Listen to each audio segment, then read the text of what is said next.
Tá ferro, rapaziada. E o cara ainda tem um GoProzinho atrás também.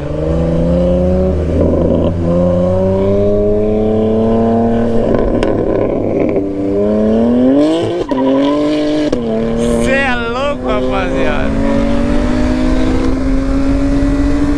Olha isso.